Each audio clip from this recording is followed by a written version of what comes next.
Shalom, saudara yang dikasihi Tuhan. Dalam pesan pastoral hari ini saya akan berbicara mengenai peperangan sebagai bencana kemanusiaan. Memang kalau kita melihat peperangan itu sejak dalam Alkitab memang sudah ada peperangan, ya.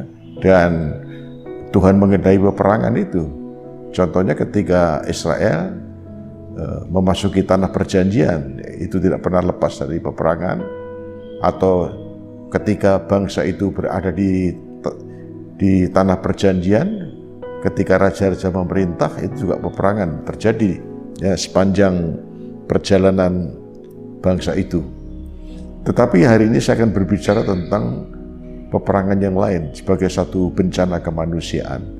Contohnya misalnya hari-hari yang lagi hangat dibicarakan adalah peperangan antara Rusia dan Ukraina. Ya, itu yang kita lihat. Hampir semua masyarakat dunia mengerti itu karena dengan kemajuan teknologi hari ini melalui media sosial, seluruh dunia dapat melihat, menyaksikan apa yang terjadi di Ukraina pada hari-hari ini. Ya. Dan itu sebagai bencana kemanusiaan.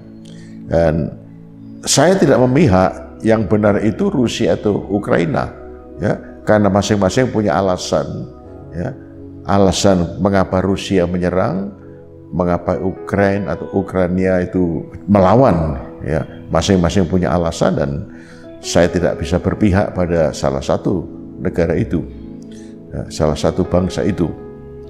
Dan memang ada peperangan sebelumnya itu di Timur Tengah dan seterusnya itu, ya. Tapi saya melihat ini lain daripada yang lain. Karena melibatkan salah satu negara superpower, Rusia, ya.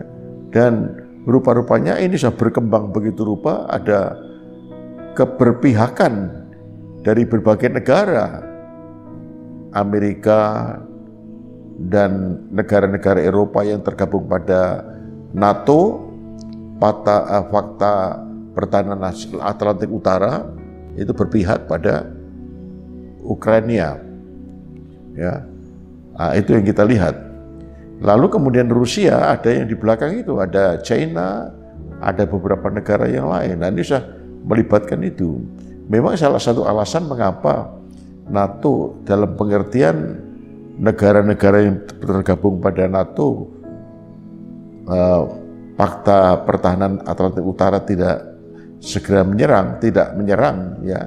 Artinya tidak terlibat dalam peperangan ini, ya, karena memang ini kan ini akan menjadi satu bencana yang lebih besar lagi, bencana yang dalam skala yang lebih besar lagi, ya. Nah, itu saya dan kita semua tentu tidak menginginkan ini lebih terjadi lebih dahsyat lagi, ya.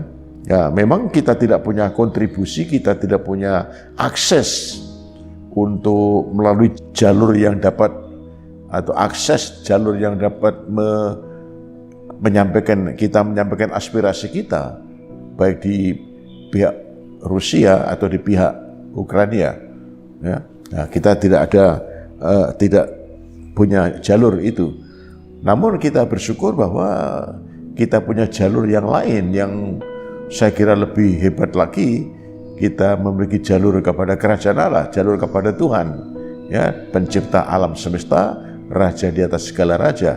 Saya tahu bahwa hanya Dia saja yang dapat menghentikan peperangan ini. PBB juga merasa kewalahan, ya, karena masing-masing negara membenarkan diri begitu rupa, ya. Dan saya sungguh menangis ketika saya menyaksikan di hampir 2 minggu lebih, ya, peperangan ini belum selesai. Yang menjadi korban bukannya tentara, ya, bukannya tentara, tapi ada anak-anak, orang tua, wanita juga, ya. Karena rudal yang ditembakkan oleh Rusia atau sebaliknya itu kan, atau mesiu yang ditembakkan dari senjata itu kan nggak bisa memilih pria, wanita, anak-anak atau tentara, kan nggak bisa memilih, ya. Begitu banyak korban sudah. Yang lebih memprihatinkan adalah mereka bukannya dicekam ketakutan, ya. Jadi Ukraina itu negara yang maju, ya, maju juga. Dan mereka sampai masyarakat di sana kehilangan beberapa kota, sudah begitu sulit untuk mendapatkan air, begitu sulit mendapatkan air, begitu sulit juga untuk mendapat makanan. Ya, karena kalau mereka keluar dari perlindungan, ya dari tempat-tempat bawah tanah itu kan, itu berarti kan mereka betul-betul rela untuk menyerahkan nyawanya. Jadi tidak banyak orang berani di situ. Ya, listrik sudah tidak ada, ya, listrik padam, air sudah langka. Ya, jadi air itu sebagai barang yang berharga di sana. Nah, sebab itu kita bersyukur di Indonesia ada, dan saya bisa menikmati air yang berlimpah, ya kan? Makanan juga yang berlimpah. Sekalipun toh di negara kita juga menghadapi satu problem yang lain, pergumulan yang lain, tapi mereka begitu kita sangat kasihan. Jutaan orang, ya ribuan, bukannya ribuan, jutaan orang yang sudah keluar dari Ukraina itu kan begitu banyak orang, berjuta-juta orang yang bisa bertahan ya dalam situasi yang begitu sulit. Ya. Nah, sebab itu saya mengatakan bahwa kita tidak punya akses untuk menyerukan perdamaian kepada mereka. Ya, kita bersyukur pemerintah kita melalui Presiden Jokowi telah menyerukan juga, ya menyerukan aspirasi bangsa ini agar peperangan stop, peperangan berhenti. Ya, nah, saya dan Anda kita tidak punya, gereja tidak punya akses ke sana. Namun sekali lagi ingin saya katakan, kita bersyukur kita punya akses kepada Raja segala raja, Tuhan pencipta langit dan bumi. Nah, kesanalah kita lari, kesanalah kita menangis, kesanalah kita berseru, dan kita yakin Tuhan mendengar, pasti menjawab doa-doa kita. Ya, saya bisa bayangkan itu bagaimana anak-anak kecil menangis, susunya juga nggak ada, makanan juga sesuatu menjadi langka dan seterusnya. Mau berapa lama situasi ini bertahan? Ya. Nah, dan tentu kalau ini tidak segera diredakan, maka ini peperangannya akan meluas dalam satu skala yang lebih besar. Ya, melibatkan bukan superpower yang lain, tapi melibatkan bangsa-bangsa di dunia ini. Nah, Indonesia, kita yang tidak terlibat dalam peperangan, kita juga terkena dampak. Bukannya dampak sosial, dampak ekonomi, tapi dampak iklimnya juga. Oh, banyak hal lah. Begitu mengerikan. Ya, tapi itu mari kita mohon kepada Tuhan. Dalam doa pagi kemarin, tadi pagi, saya menyerukan kepada peserta doa pagi mulai besok hari Kamis dan Jumat, ya, peserta doa pagi, dan saya harap seluruh jemaat yang mendengar pesan pastoral hari ini, mari kita bersehati, kita mau bersatu, ya, kita mau berdoa, kita berpuasa Kamis dan Jumat, mulai besok, ya, Kamis dan Jumat, 2 hari kita mau doa, kita mau puasa, kita mau menangis, kita mau berseru, kita mau berteriak menjerit kepada Tuhan. Ya, mohon anugerah Tuhan, karena hanya Dialah satu-satunya kekuatan dan kuasa yang dapat menghentikan peperangan itu. Nah, kalau kita kembali dalam Alkitab, kita melihat dalam Kejadian pasal yang ke-18, ya, itu ada satu kisah bagaimana ketika malaikat Tuhan akan meluluh lantakkan 2 kota yang begitu jahat dan begitu berdosa. Ya. Nah, malaikat Tuhan masih memberitahukan itu kepada sahabatnya, kepada Abraham. Wah, luar biasa. Ya, jadi Tuhan itu menyampaikan isi hatinya, rencananya kepada sahabatnya Abraham. Ya, mudah-mudahan kita juga menjadi sahabatnya. Kan? Alkitab juga mengatakan, aku tidak menyebut kamu hamba, karena seorang hamba tidak mengerti maksud tuannya, tapi aku menyebut kamu sahabat. Bersyukur. Siapa kita? Siapa saya dan siapa Anda? Kalau Anda dan kita diangkat begitu rupa dalam satu posisi terhormat, menjadi sahabatnya, apalagi menjadi anak-anaknya. Wah, ini luar biasa. Ya. Nah, Tuhan memberitahukan rencananya kepada Abraham. Abraham spontan dia mengingat bahwa di sana ada keponakan Lot yang beberapa tahun lalu berpisah meninggalkan Abraham dan bermukim di tempat itu. Ya. Tuhan menyampaikan rencananya bahkan memusnahkan Sodom dan Gomora itu. Abraham ingat, lalu berani bernegosiasi, menawar, ya, mengajukan tawar-menawar, bargaining dengan malaikat Tuhan. Abraham berkata, Tuhan, kalau di sana ada 50 orang benar, apakah Tuhan akan memusnahkan, membumi hanguskan kota itu? Tuhan bilang, oh enggak, Abraham. Kalau di sana ada 50 orang benar, karena orang benar ada di sana, aku tidak akan memusnahkan kota itu. Wah, Abraham pikir kan, nggak ada 50 orang di sana kan ya. Nah, mulai diturunkan, maaf Tuhan, aku hanya debu dan tak berarti di hadapanmu. Tapi aku oleh kemurahanmu akan memberanikan diri untuk menawar lagi. Kalau di sana ada 50 orang, kurang 5, berarti 45 orang, masakan Tuhan akan memusnahkan. Masakan orang benar itu sama, nasib orang benar itu sama dengan nasib orang fasik. Tuhan bilang enggak. Kalau di sana 45 orang benar, aku tidak akan memusnahkan. Turun terus, Anda tahu itu berapa itu? 30. Ya. Dari 30, saya potongnya langsung menjadi 20. Ya. Masih ditawar lagi. Berapa kali itu terjadi tawar-menawar seperti itu? Ya, jadi 50, 45, 30, terus berapa itu? Terus 20 ya misalnya, 20 atau 35 dulu, 20. Nah, udah 20, ini belum berhenti, belum stop. Karena Abraham tahu itu nggak ada 10 orang di situ. Ya kan? Tuhan, mohon maaf terakhir kali saya menawar ini Tuhan. Kalau di situ ada 10 orang benar, apakah Tuhan akan memusnahkan kota itu? Malaikat Tuhan, Abraham tidak. Kalau di sana ada 10 orang benar, aku tidak memusnahkan kota itu. Nah, perhatikan di situ. Tuhan mendengar, Tuhan menjawab itu. Ya, permohonan Abraham, ya, negosiasi yang begitu rupa, ya, Tuhan dengar. Saya yakin itu, ya, Tuhan mendengar jeritan kita, Tuhan mendengar seruan kita, Tuhan mengerti motivasi hati kita. Ya, ketika saya melihat di media sosial,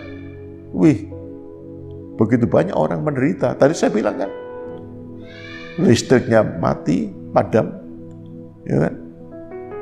Airnya susah, makannya susah. Ditambah hari ini di Ukraina itu musim dingin, ya. Jadi nggak ada penghangatnya sama sekali. Kalau listrik masih ada penghangat, masih lumayan kan ya. Tapi listrik padam, nggak ada penghangat. Anda bisa bayangkan sebuah penderitaan. Ya kalau tentara sih memang tentara, pekerjaannya memang seperti itu. Ya tentara itu kalau nggak hidup ya matilah, itu memang tekadnya seperti itu. Tapi bagaimana dengan anak-anak, bagaimana dengan perempuan, bagaimana dengan orang-orang tua, menderita sekali. Ya. Nah, mari kita mohon anugerah Tuhan. Saya yakin bahwa di sana banyak orang Kristen loh. Ya, di sana banyak orang Kristen.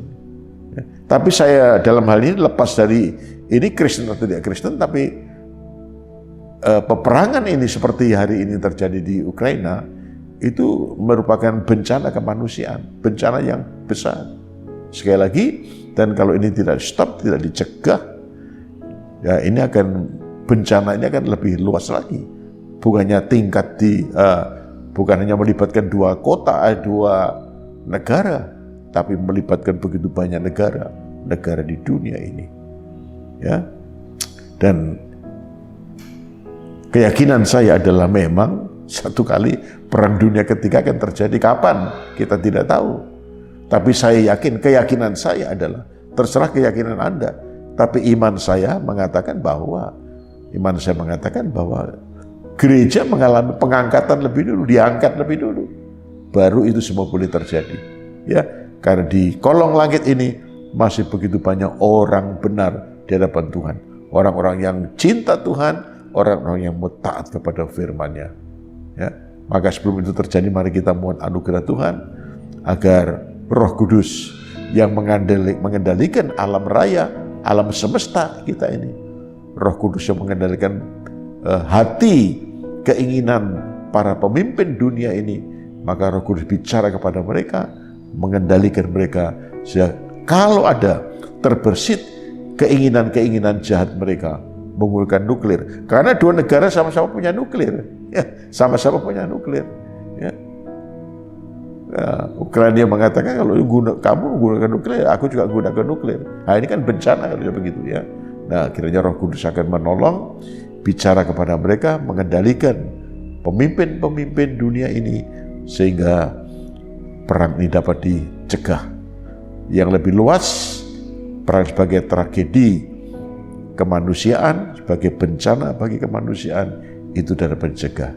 Dan sebagaimana Abraham bisa mencegah peluluh lantakan Sodom Gomora, ya, sebelum Lot keluar dari sana, ya. Nah, Anda juga bisa, ya, memohon anugerah Tuhan, kita mohon belas kasihan, mohon kemurahan Tuhan, ya, supaya perang itu tidak terjadi. Stop, ya. Memang sulit untuk menghentikan, sulit. Sekali lagi, PBB sudah mencoba untuk mengusahakan, dan yang lain juga begitu, tapi rasanya begitu sulit. Namun, mustahil bagi manusia, tidak mustahil bagi Tuhan. Sukar bagi kita, tidak sukar bagi Tuhan. Tergantung apakah orang benar, Anda dan saya umat Tuhan, sehati sepikir, kita mau bersatu bersama-sama, memohonkan anugerah Tuhan untuk dua negara besar yang lagi bertikai hari-hari ini. Mohon anugerah dan belas kasihan Tuhan. Amin. Tuhan berkati Anda semua. Bapa di surga, dengan segala kerendahan hati, kami datang kepadamu Tuhan pada hari ini. Tuhan melihat korban, ribuan korban telah berjatuhan. Tuhan bukannya korban material, tapi korban jiwa manusia. Ribuan korban jiwa manusia berjatuhan dalam peperangan itu. Kami tahu Tuhan, kami sadar bahwa gereja kami tidak punya akses untuk melerai, tidak punya jalur untuk menyampaikan aspirasi kepada mereka, para pemimpin dua negara itu. Tapi kami bersyukur, kami memiliki akses kepada kerajaan-Mu. Kami punya akses kepada Bapa di sorga, melalui Kristus Yesus Tuhan kami. Tuhan, kami bersehati, umat-Mu bersehati. Oh Tuhan, hari ini kami memohon anugerah, memohon belas kasihan. Tuhan, kiranya Roh Kudus akan bekerja, Roh Kudus akan melakukan sesuatu, mencegah para pemimpin dua negara ini. Oh Tuhan, agar mereka segera menghentikan peperangan. Kami tahu Tuhan bahwa mereka punya alasan masing-masing, mengapa yang satu menyerang dan yang lain mempertahankan. Kami tahu Tuhan, Engkau yang tahu mana yang benar, dan kami tidak tahu mana yang benar. Tapi mereka punya alasan, karena mereka punya alasan masing-masing. Namun kami mohon anugerah dan belas kasihan Tuhan. Ada begitu umat Tuhan, ada begitu banyak umat Tuhan di sana. Orang-orang percaya, oh Tuhan yang ada di sana, mereka juga menjadi korban. Anak-anak, wanita, orang-orang tua dan yang lain. Sekarang kami mohon anugerah dan belas kasihan dalam nama Tuhan Yesus. Kiranya Tuhan berkenan menghentikan perang itu. Tuhan bicara kepada dua pimpinan negara itu. Terima kasih Tuhan. Biar damai, biar shalom memenuhi, oh Tuhan, Ukraina. Dan kami tahu korbannya begitu banyak. Oh, korban material sudah sungguh tak terhitung di dua pihak. Namun kami mohon anugerah dan belas kasihan. Hanya Engkau saja ya Tuhan, melalui Roh Kudus yang dapat menghentikan, yang dapat melerai peperangan itu. Terima kasih Tuhan, terima kasih. Berikan kepada kami umat-Mu hati seperti hati Tuhan. Hati yang dipenuhi dengan belas kasihan ya Tuhan. Hati yang dipenuhi dengan belas kasihan. Roh belas kasihan itu ada pada anak-anak-Mu. Terima kasih Tuhan, terima kasih. Berkati seluruh jemaat yang mendengar pesan pastoral ini. Tuhan menolong doa puasa 2 hari besok, hari Kamis dan Jumat, kiranya Tuhan menolong, sehingga banyak jemaat yang mengambil bagian dalam doa puasa untuk kawasan timur dari Eropa ini. Terima kasih. Dalam nama Tuhan Yesus, Tuhan berkati seluruh jemaat. Amin. Ya, Tuhan berkati. Shalom, sukses ya. Amin. Kemanakah kami mencari kasih sejati?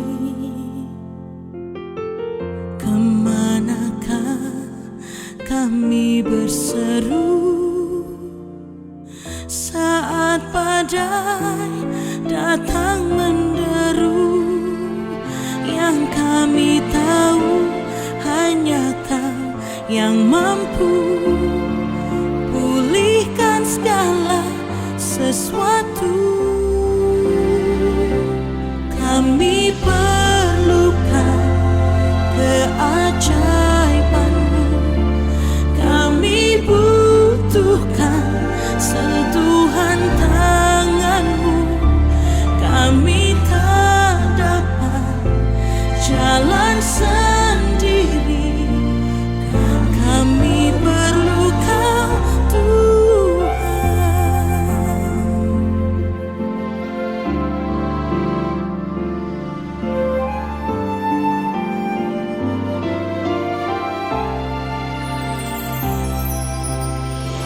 Kemanakah kami mencari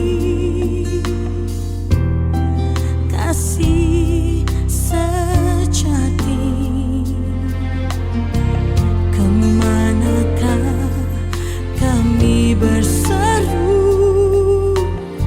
saat badai datang menderu, yang kami tahu hanya Kau yang mampu pulihkan segala sesuatu. Kami perlukan keajaiban-Mu, kami butuhkan sentuhan tangan-Mu, kami tak dapat jalan sendiri, kami perlu Kau Tuhan.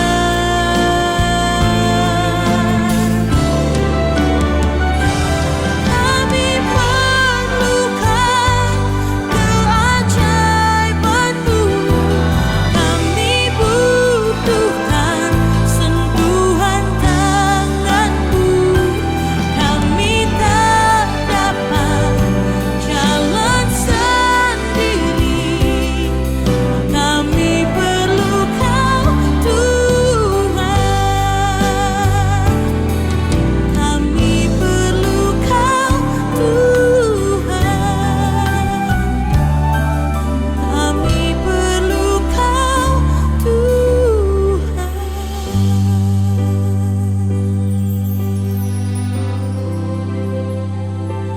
Kami perlu Engkau Tuhan, sebab Engkaulah tempat kami berharap.